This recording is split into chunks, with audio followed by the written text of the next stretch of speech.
Hey folks, it's Sam.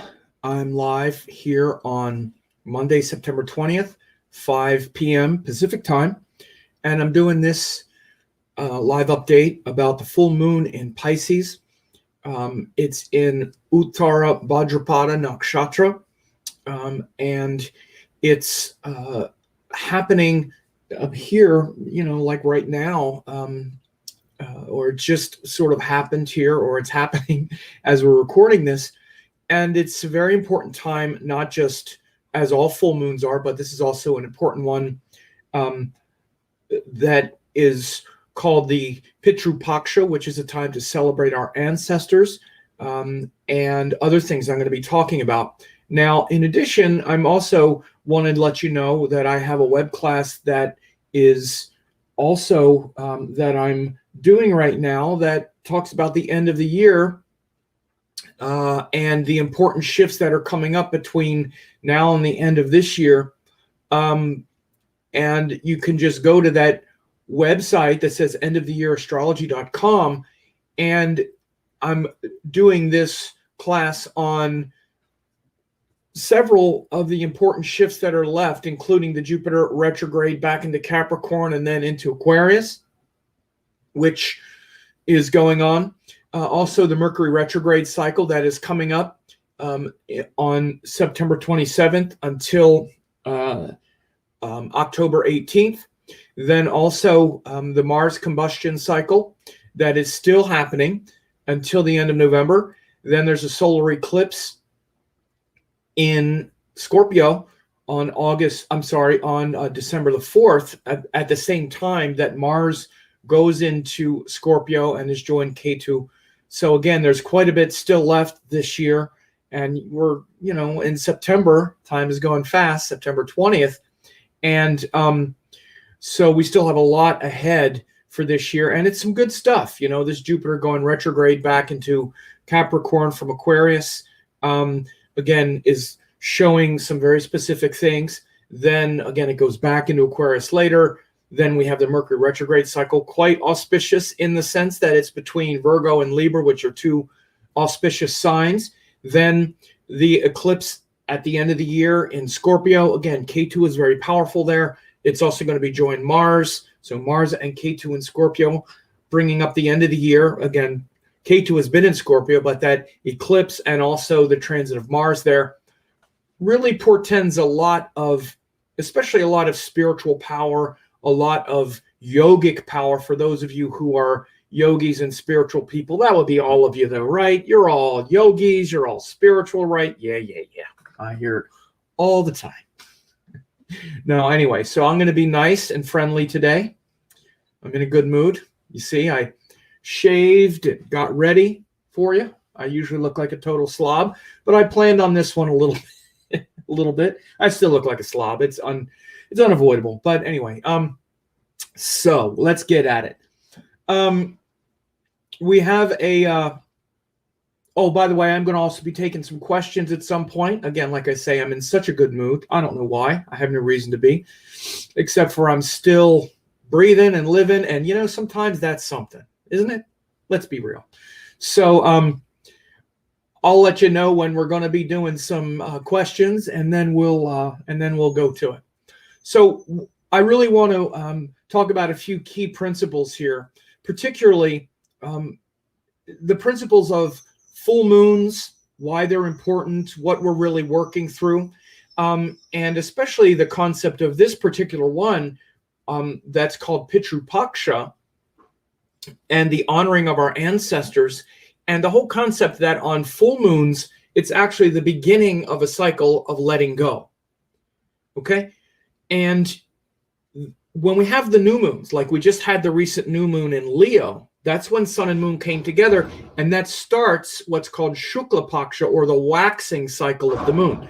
So from when the moon is completely dark until it becomes light, like it is on the full moon, it's building, it's gaining. It's about increase, and we're gaining knowledge and gaining awareness about a certain thing. And in this case, it was the Leo cycle. And Often, in fact, if not most of the time, or at least a high percentage of the time, that new moon is in Magha Nakshatra, which is ruled by the Pitris, or the divine ancestors. So Leo is really the sign where we honor the ancestors in general, right? Because Leo is the sign of the king. Now understand something, the king is not elected. He's not a president. He's not elected by the people. The king is bequeathed upon himself, or it's passed down through a lineage, through a family. And this is why the first nakshatra in Leo is Magha, which is ruled by the Pitris, the divine ancestors. And by the way, this connection to all of the Rashis, again, this is a total sidereal, this is literally like as if you need more proof of the sidereal zodiac, but literally, especially in those fire signs, that first section really initiates an entire,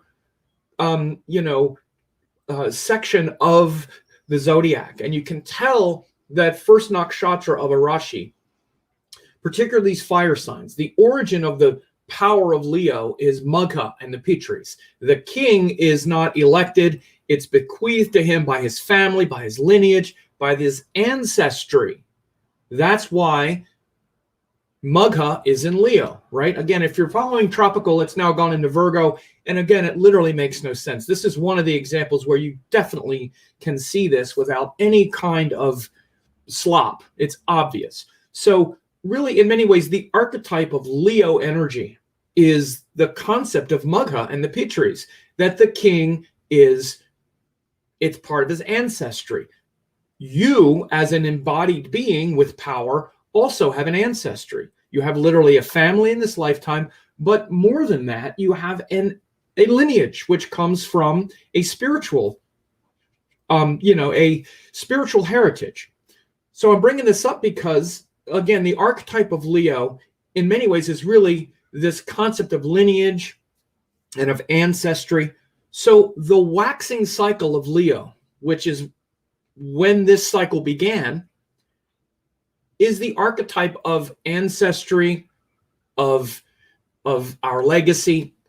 And so that's the waxing cycle. Then the waning cycle that begins on the full moon. Again, most of the time, the full moon, this full moon is in Aquarius, and it's in Uttara Bhadra Nakshatra, or one of the, or, that's the archetype, right? This is why it's in the nakshatra of Bhadrapada. It's in the solar lunar month of Bhadrapada, because it's often it's in that nakshatra usually. Now it's in Uttara Bhadrapada, but it's one of the Bhadrapads, right? And so the waning cycle of Bhadrapad is called Pitru Paksha, which is where we let go, and we allow our ancestors to also let go, our departed ancestors. So this is why this fortnight, or this 14 days or 15 days from the first tithi of the waning cycle until the next new moon, is the time, the 15-day cycle of letting go of your attachment to the ancestors, allowing them to transition and let go, doing prayers and alms for their benefit, for any suffering that their soul is still, tangled up in here on earth. And so this is called the Pitru Paksha. The Paksha means the half month. Again, Shukla Paksha is waxing moon. Krishna Paksha is waning moon. So this is the waning moon cycle of the Pitris, or the divine ancestors. And it's the ending point, the culminating point of the cycle that began on the new moon in Leo. So very important and powerful. And so what this means is it's a great time for you to really connect with your ancestral lineage. Of course, this day and age, we talk a lot about our ancestral patterns and karmas and habits, and we're all very much a sort of product of our buttons and triggering and family and upbringing and all of that. You may have been noticing and really feeling that in the last several weeks. I know I have. I don't always, I've been really revisiting a lot of that these days. I'm in kind of a sentimental mode these days in my life as well, because I'm in Venus moon cycle, those two feminine signs. And so there's been a lot of that anyway, of just feeling that. And the moon is really like the archetype of childhood and all that stuff. But definitely the last couple of weeks, really feeling the relationship of those, my connection to that sort of lineage, so to speak. And, both my parents have departed, and also just really noticing how, how much I'm a product of their upbringing. My guru Amma always talks a lot about how we should always honor our parents for all the sacrifices they've made, right? Again, that's a very Indian concept, to honor your parents for the sacrifices they've made. It's not as much Western, because we tend to remember all the mistakes they've made as well and whatnot. They made mistakes because they're human beings, but they've also sacrificed everything that they could for us and did the best they could in those sacrifices. Somehow this brain always kind of understood that, even though I had difficulty with my parents. I always at least kind of understood that, at least once I was old enough to remember, and I became somewhat aware. I realized that even though both my parents were pretty flawed in their own ways, they did the best they could also in their own ways. And so, but any kind of tangled up sort of energy or karma that you have, especially with parents or with those who have departed, where you feel like they're from your lineage and from your ancestry in this lifetime, now is a great time, this next 2 weeks, to let go and release it. Release that, release them. Again, understand that the waxing cycle of the moon is often related to attachment and saying, okay, I'm living my life on earth and I'm feeling it and it's growing in me. And the waning cycle is a way to let go. It's about release and about surrender. So this whole thing about Pitru Paksha, and it is literally about releasing it, not attaching to it more, releasing it, releasing them and letting it go. Because the more attached we are to the gains and losses and problems of the family from this lifetime, the less connected we are to the true ancestors and the true divine wisdom within us. One of the things is we also release our ancestors from the bondage that they would also have, let's say, to us, because we're also releasing them so that they can connect with the great rishis and the sages as well. Again, one of the other things that all great spiritual teachers say, but certainly my guru Amma says it as well, is you have no idea how much your spiritual practice is benefiting all of your lineage. Your family and your ancestry for generations are all cleansed and purified by your spiritual practice, even if you don't know it. And so again, when we release and we detach from the charge that we have around the mistakes our parents made or the thing we have, not only do we release ourselves from that bondage, but we release them from it as well, so they can connect. Our forgiveness to them is like the greatest gift we could ever give them and us. Because again, there's the idea that the soul hangs around until it feels like it's done, until it feels like everyone is at peace with whatever their life was about. So think of if your parents have died and thinking that there might be some kind of thing that was there. Imagine that. Both my parents died. I think my mother died definitely in peace. There's an amazing story about that. Maybe I'll tell it one day, of how as she let go, I was about to go there and she let go. So she didn't even need me to be there. My father, it was very different. I have a feeling that my father was still in those last moments, not a peaceful soul. And I'll tell you that I'll be doing a lot of work trying to release that this next couple weeks. That's been a harder one for me. And releasing him from that is releasing me from that, and releasing us all to connect with the true ancestry and our true divine nature, his, mine, all of ours. So this is a great blessing of this time. And so again, surrender. It's a letting go process, not a growth process. Sometimes we're growing into the awareness of something, And again, in Leo, it's the growing into the awareness of our lineage and the power we get from our lineage, from our family, and from our ancestry. And then the second half of the Leo cycle is Pitru Paksha, where now we let go of the false lineage, the false ancestry, the false story, the attachment to the ancestry just of this lifetime and to the power of just this lifetime, and let it all go. Let it all return into that cosmic union. So in a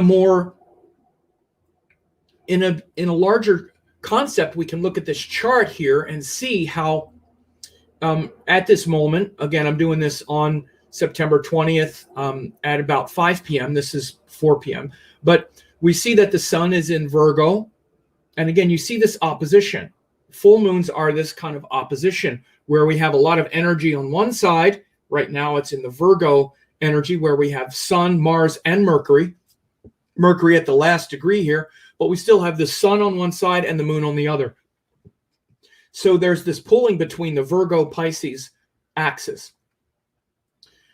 So again, in many ways, there's a lot of Virgo energy. I don't know about you, but man, for myself, especially the last few days, I felt this Virgo energy just come really crashing down, especially of like organizing things, doing finishing some writing, some editing.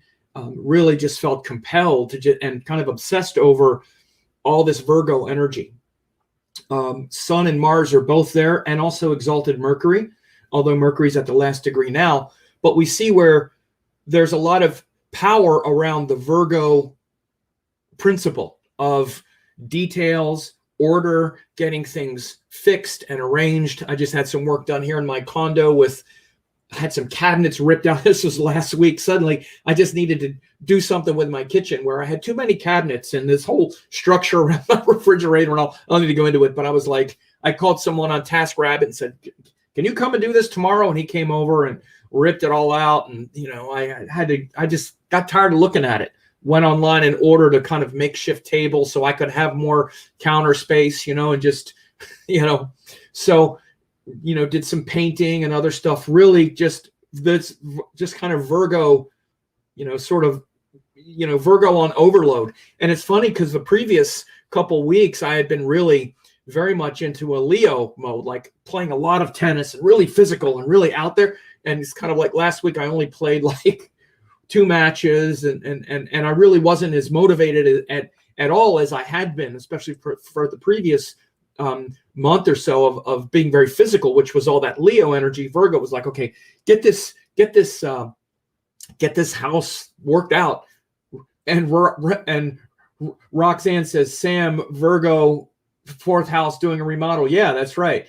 It just getting it all organized, and so again, you see those planets there in the 4th house, and it really, really crashed down as the sun got almost right on it. And Mars and Mercury were there. It was like last weekend I did the sort of emergency TaskRabbit. The sun was right at the end of Leo, and the guy was over here ripping cabinets out of the wall, and so anyway, but this is kind of how it happens.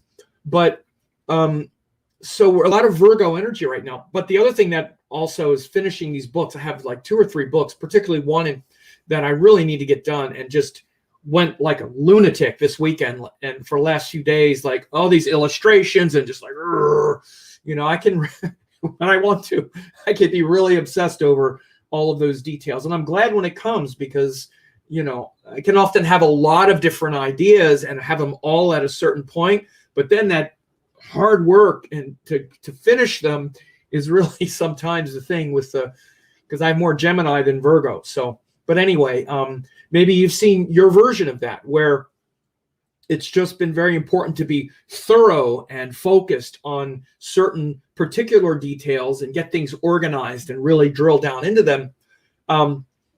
For the past several days to the past week or so, because Mars has been there and also Mercury was there. So we're seeing a lot of Virgo energy, but then the full moon here is in Pisces, right? And again, there's just that and the moon just went into Pisces today. So, one of the things that's happening is the new moons are coming late in the sign. So even now we're getting the full moon in Pisces before we're getting the new moon in Virgo. So this has been happening. It happened last month where we got the full moon in Aquarius before we got the new moon in Leo. So again, we had this new moon in Leo, and then the full moon is in the 8th house from it in Pisces, right? So we're not getting the cycles with the new moon first. Again, the skies are uncooperative as far as it goes. This is why we have this dynamic calendar, right? So we always have to be interpreting things like this. But as it stands right now, this full moon, even though it's the full moon that came after the new moon in Leo, it's in Pisces. So we still have to read this day with this kind of energy. So now we're in that Virgo type of shift, and the full moon is in Pisces, which is very much about, again, wanting to connect with that kind of spiritual, transcendent nature, right?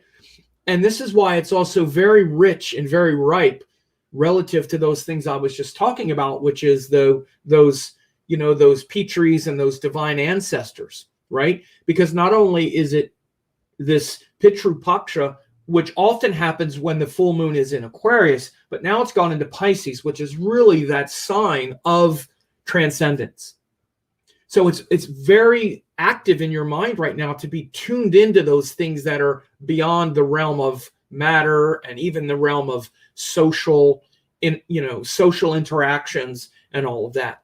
It's very possible that you're really tuned into this this sort of transcendent state right now.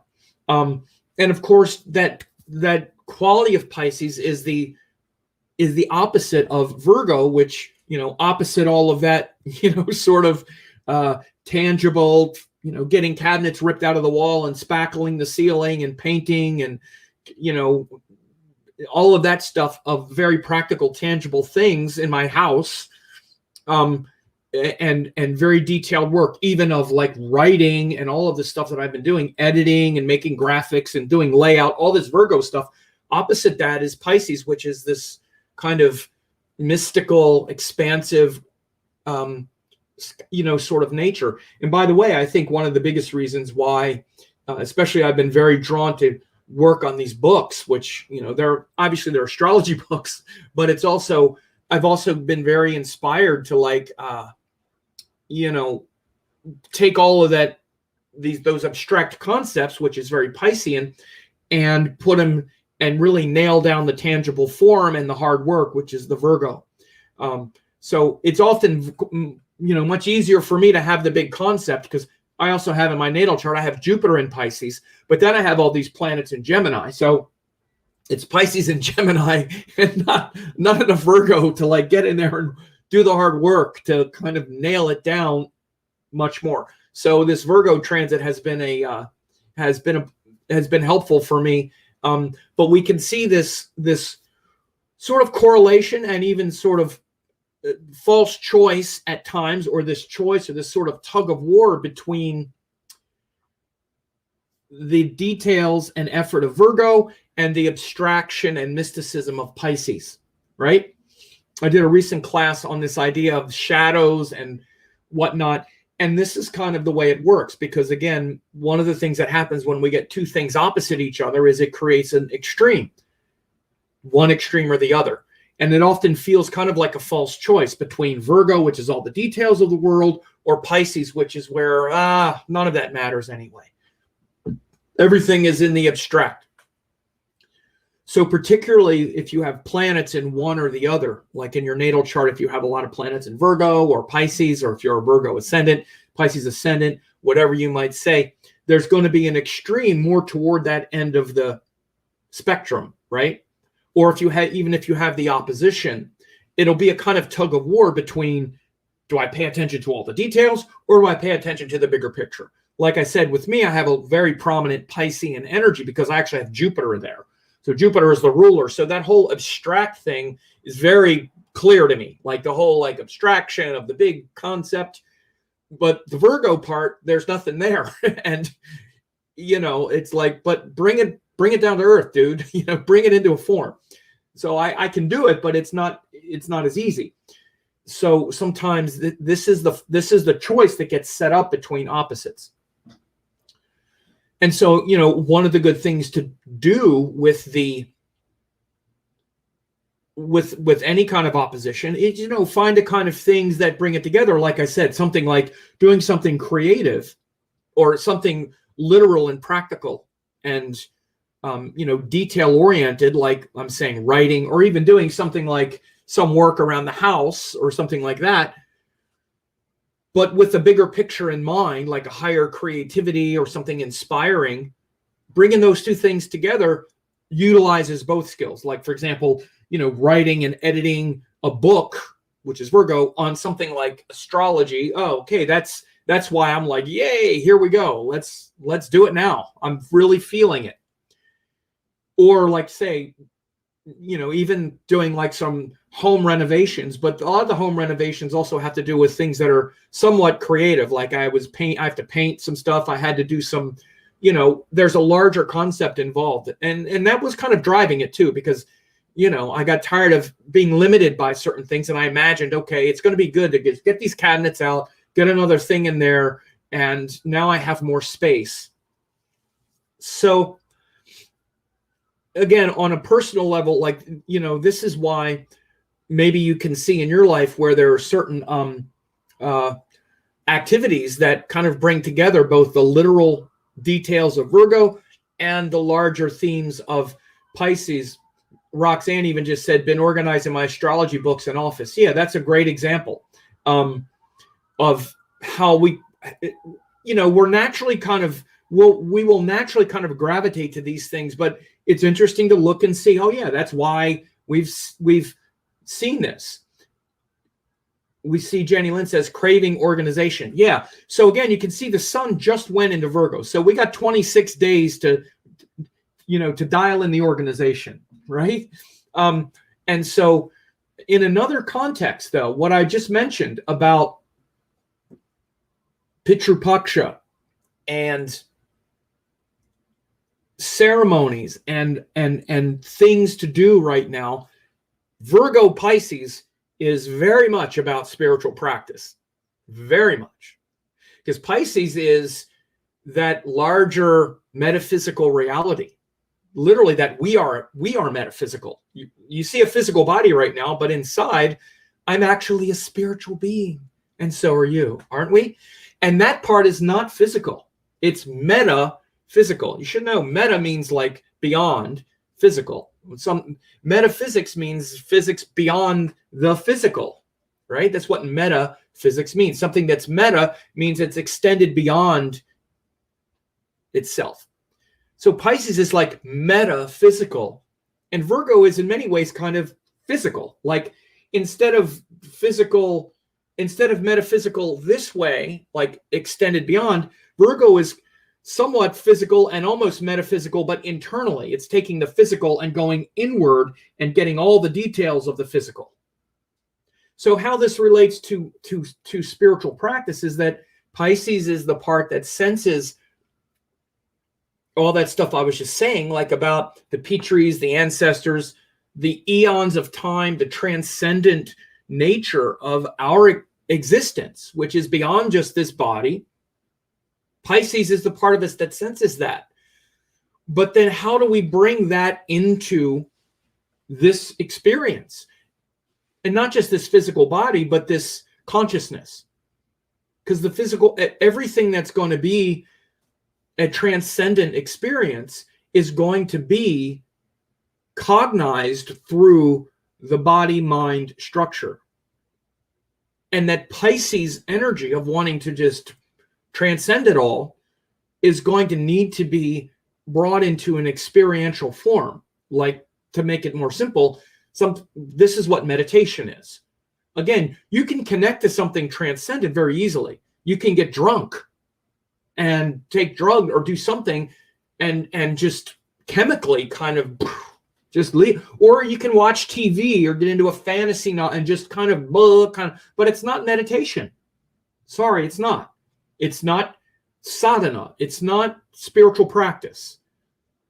Taking a drug is not a spiritual practice. Now, again, I'm not going to get into the subtleties of plant medicine and all I got. Okay, at some point, some of it might dance on the elements of it, but eventually you're going to have to get rid of the chemical or the thing and it's going to need to be experiential 100%, because there no chemical is creating anything. It's just doing the work of sadhana and spiritual practice with a chemical. So again, what I'm saying is that meditation and sadhana and spiritual practice is really bringing together Pisces and Virgo, that axis. Because again, Virgo is very precise. You do these precise things and it will produce a result. That's it. Just like medicine will produce a result. It's not a religion. Spirituality is not a religion. They're practices that work, just like medicine works, just like something that's engineered scientifically will work. No belief required. So if you sit a certain way and breathe a certain way, you will have a certain experience. It's not a belief. And those who think it's a belief only think it because they haven't done it. If you don't believe me, do it. Don't attach a belief system to it. Do it. Sit this way and breathe this way and tell me what happens next. Or sit this way and say these mantras over and over again. Say 1,008 names of the Divine Mother and then tell me your state of mind and tell me it's not science. Right? Oh, but it's so hard. Right. That's why it's called discipline, because it's not easy at first. But again, you do this, you say this, you breathe a certain way and move a certain way and sit a certain way and hold a certain level of consciousness, and you do these specific things, not just any old random thing, these specific things, Virgo. Do these specific things with this specific intention for this specific reason. Again, do Virgo things with a Pisces intention and see what happens. Now you're bringing together both. One without the other is an extreme. If you're just hyper Virgo and you're just like, I can control everything. I'm in control of everything. Everything I do, I'm going to just organize the whole universe in a perfect way, and then I'll be enlightened. No, you won't. You don't have that much power. You're not that in control. Or if you're Pisces and nothing is in my control, just do anything, anytime, anywhere, everything's random. So why try to have any control over anything? That's also not true. Neither one is true. They're both an extreme. You got to bring together the extremes. You reconcile the extremes. You have control over a lot of things, especially right this moment, and especially as it relates to how you're sitting, how you're breathing, what you're concentrating on. You have complete control over that. In fact, you must be in control of that. So what is it? What is it that you're believing? What is it that you're thinking? Is it stuff not worth thinking about, or things not worth doing? Or are they worth thinking about and doing? That's the Pisces thing. So again, we're always trying to reconcile these extremes, and these lunation cycles, full moons especially, are where the two things come together. So I'll also say that this nakshatra of Uttara Bhadra is about the celestial serpent and going deeply into all of the hard work and effort and consciousness that we need in order to regenerate our consciousness. It's the part of Pisces is literally kind of where the ego is dying, like the ego death is Uttara Bhadra. 1 second.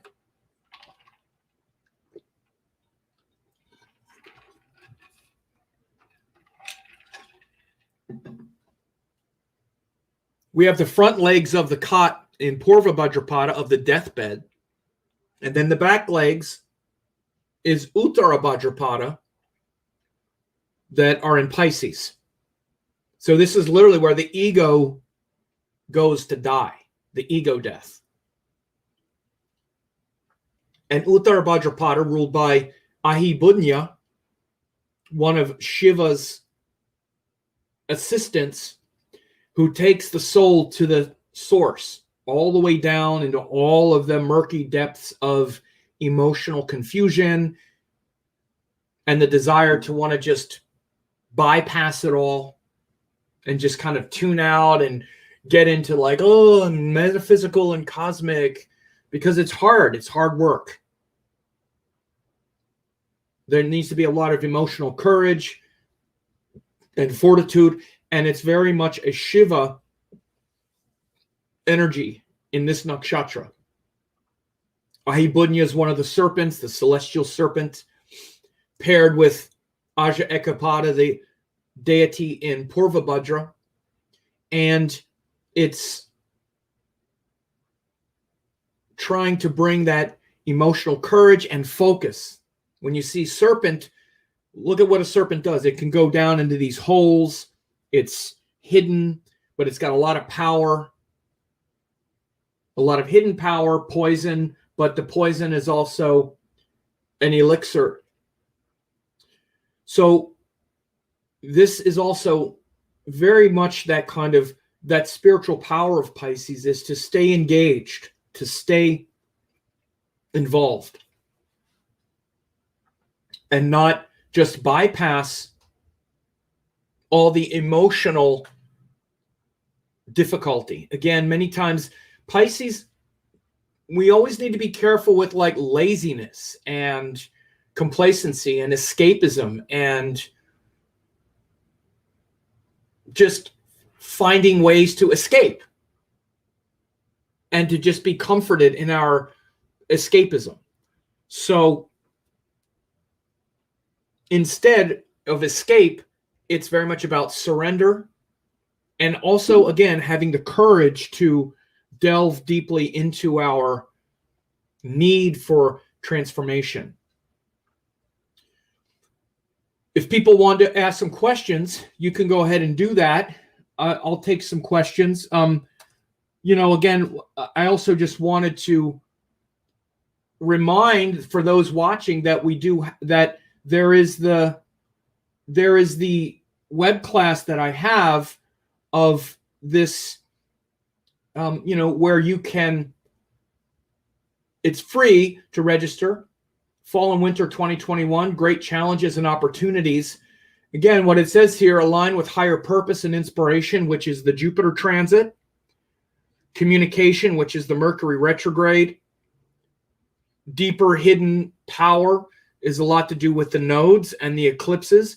And managing the frustrations has a lot to do with the Mars combust. Again, it's totally free. And I'll be talking about this Jupiter retrograde in Capricorn, and as it goes back and forth between Aquarius and Capricorn. Mercury retrograde from the 27th until October 18th, Mercury retrograde, again in Virgo and Libra.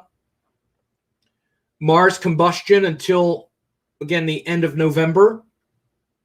All these things are really important. Then solar eclipse, again, very big in early December. And also Mars is going into Scorpio as well, right as we have that eclipse. So it's free. All you need to do, you can either click register now here. Again, you can select a date, or also down here you can register. So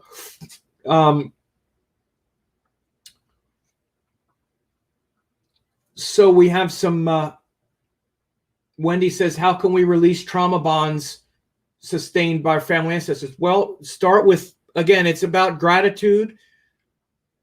You have to have a spiritual practice. It's how you do anything, really.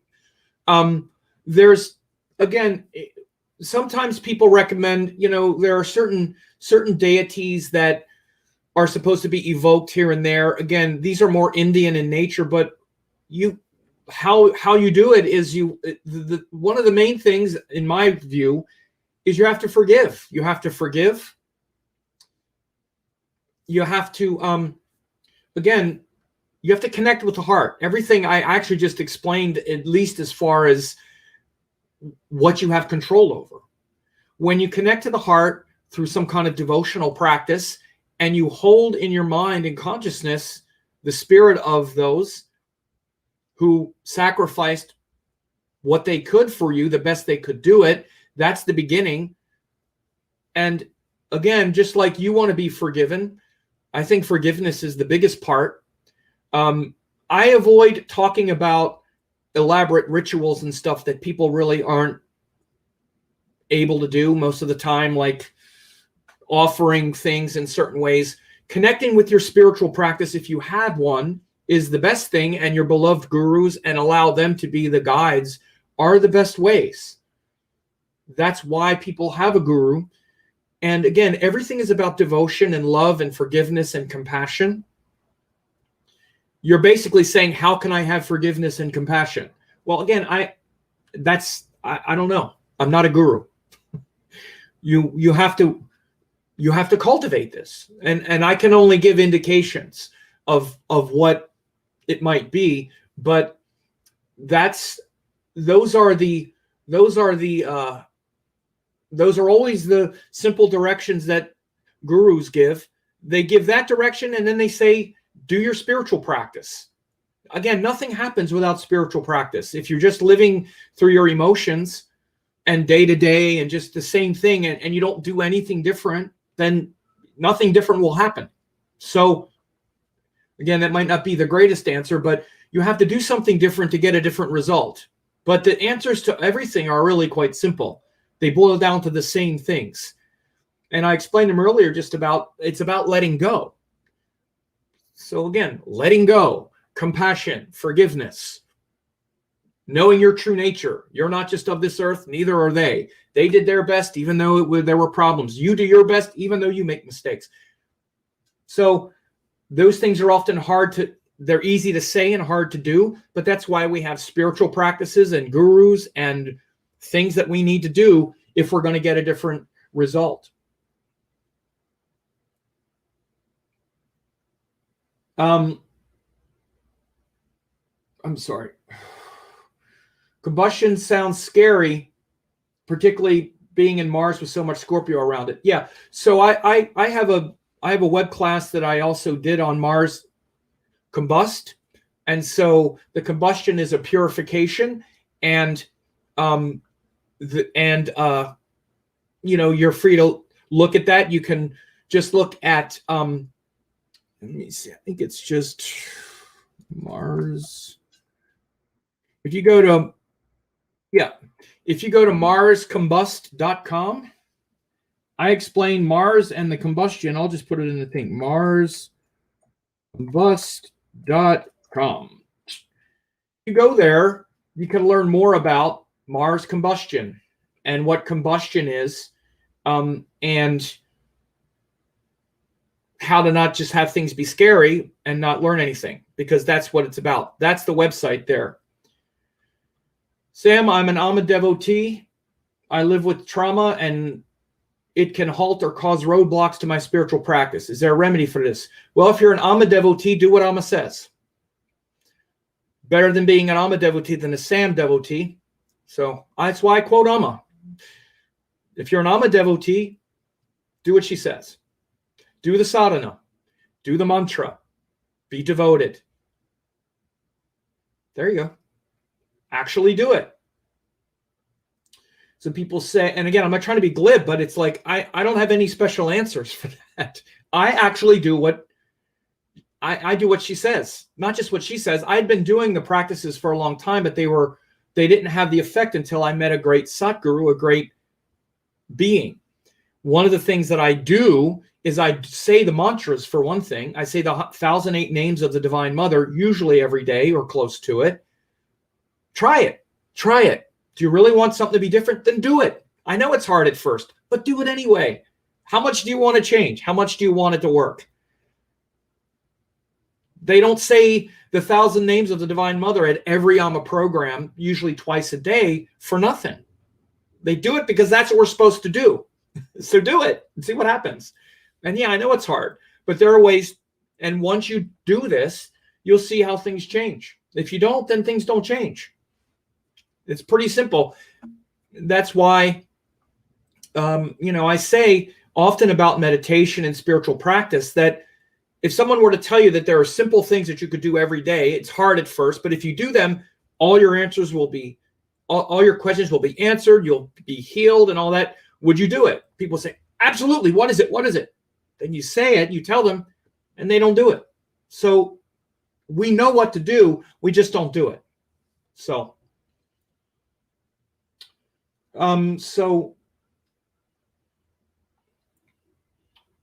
I'm just looking at at questions here. Good, but all right. So some nice statements here, and I appreciate all the kind statements. Someone said here, Samantha said, sometimes you don't understand that it will help, but you keep doing it, and eventually you look back and see how much it helped. I assume you're talking about spiritual practices, but yeah. And again, I also just want to say something, and I want to, I say this with all due respect. It's not to be critical of anyone, but people go to gurus for many reasons. And the guru will say this too. Some people go to the guru because they want to feel better and they want to be healed, and they're like, what do I do? And so again, the guru will tell you, but many times people won't do it because in that short term, just like what Samantha said, it doesn't feel like we're making progress. Okay, well, I said the mantras and I still feel bad. So now what? It doesn't happen overnight because your karmas didn't change overnight. People stop. And you see that they're going to the guru because they want something and they want it now. They want it immediately. If they don't get it immediately, they stop. They're like, okay, that didn't work either. Where's the next thing? It's almost like the kind of placebo, give me the pill, give me the drug, give me the gem to wear, give me the thing that's going to take it away and make me feel better. I didn't do it. I'm not responsible for it. And if the thing that the guru says isn't happening right now, then I'm done. That ain't how it works. It didn't happen overnight. None of the karma, none of the things you feel are a mistake. It's no one's fault. None of it is. Okay? And again, when we go to the guru because we love the guru, we do what the guru says because we love the guru and we love the practice. The spiritual practice connects us to the love for the guru, the love of the practice, the love, the devotion. We do it because we actually love it. It doesn't mean it's easy. It's still hard. Spiritual practice is hard no matter what. But if there's love and devotion, it's worth it.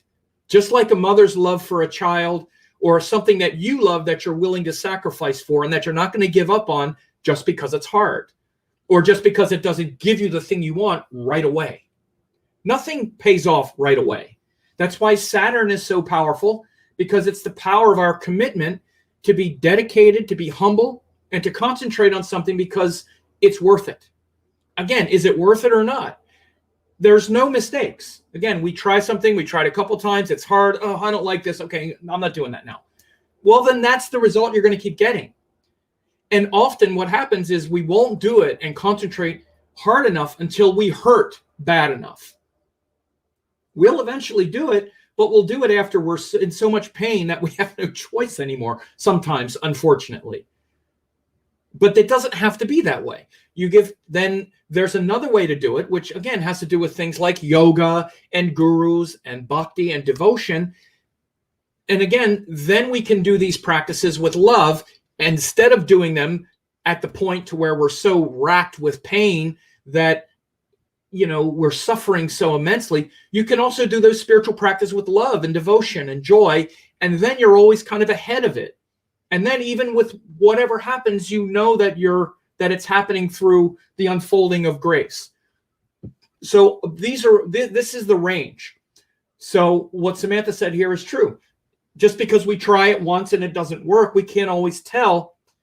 But that's not the reason I say mantras or this. I don't do any of it because I want something in return. I'm not doing it because I'm trying to get something in return. I'm doing it because I love it. And it's an opportunity to sit down and feel that connection to the thing in me that's transcendent. I do it for totally selfish reasons. Selfish in the sense of the self, not because I want my generational trauma healed or I want to do better in my business or I want this or I want that. By the way, all of that is a byproduct. It's for the same reason why, again, like I don't play tennis because I want to be in better shape. I do want to be in better shape, or I want to be healthy and want to be strong, but I play it because I like it. I enjoy it. I do it because of the act itself. So when our spiritual practices are something that we enjoy, then we do them because we love them and we connect to something that is pure in ourselves, not because we're getting something from it. When there's a transactional nature, and we're doing it if only if we get something, then again, that's the stumbling block. This is also why the greatest blessing is to have a guru in the body, because we love the guru. So we love doing the thing. Otherwise, our spiritual practices are very dry. That's the way it was for me before I met Amma. I did a lot of spiritual practice before that, but it was quite dry. It became full of love and devotion once I met the living embodiment of that. So these are the parameters. And so when people, how do we get healed? How do we do this? All the solutions are there. Particularly if you've met some of these beautiful beings, it can happen very quickly. Keith Hanuman says, how long do you think it takes for a beginner in Vedic astrology to grasp the fundamentals? Well, if they get my certification course, it only takes a few months. Not just grasp, but to be able to do good readings at a certain level. I have years of experience with that and hundreds of testimonials. So it depends on where you study. Again, everything is not the same. It could take you 20 years if you don't learn it properly, frankly, or it can be very quickly if you learn it correctly. But that's up to you. But real courses also mean you're going to have to spend a little money. It's not all just free videos on YouTube or whatever. You have to be dedicated. So again, my certification course is, I think, the best place to start. I would think that, but I have a lot of students who would agree. And so, though that information is available. Let me just see here. I'm just looking down. There's still a lot of questions now. I might not get to them all. Everyone has a gravitation. I'm just going through questions now because I want to end this here in a bit. So here's one. It's hard to stick to one spiritual practice if we add Mars in the 12th. It's hard to stick to one because there's no devotion. Very simple. That's all. It's devotion. It's not hard to stick to something that you love, like I just said. And also, you probably think you know better. You're going to do your spiritual practice. Again, there's not that many practices, right? It's the devotion that makes you keep doing the same thing. That's what I would say here. So, I'll just leave it there.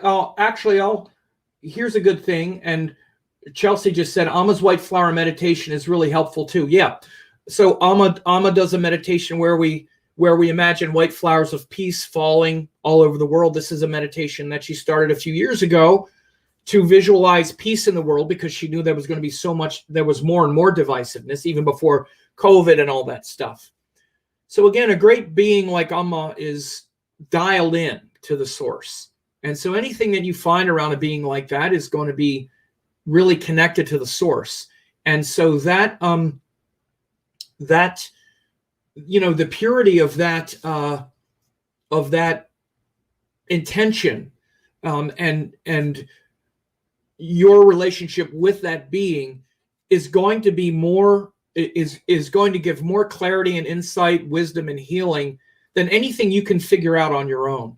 The reason I have really had any success in my life with that includes understanding astrology, certainly ever being successful at it or anything, having the confidence to do it. All of that is because of really meeting and practicing and being humbled by that great being. And it really reconnected me with ancient wisdom that I had forgotten or was buried.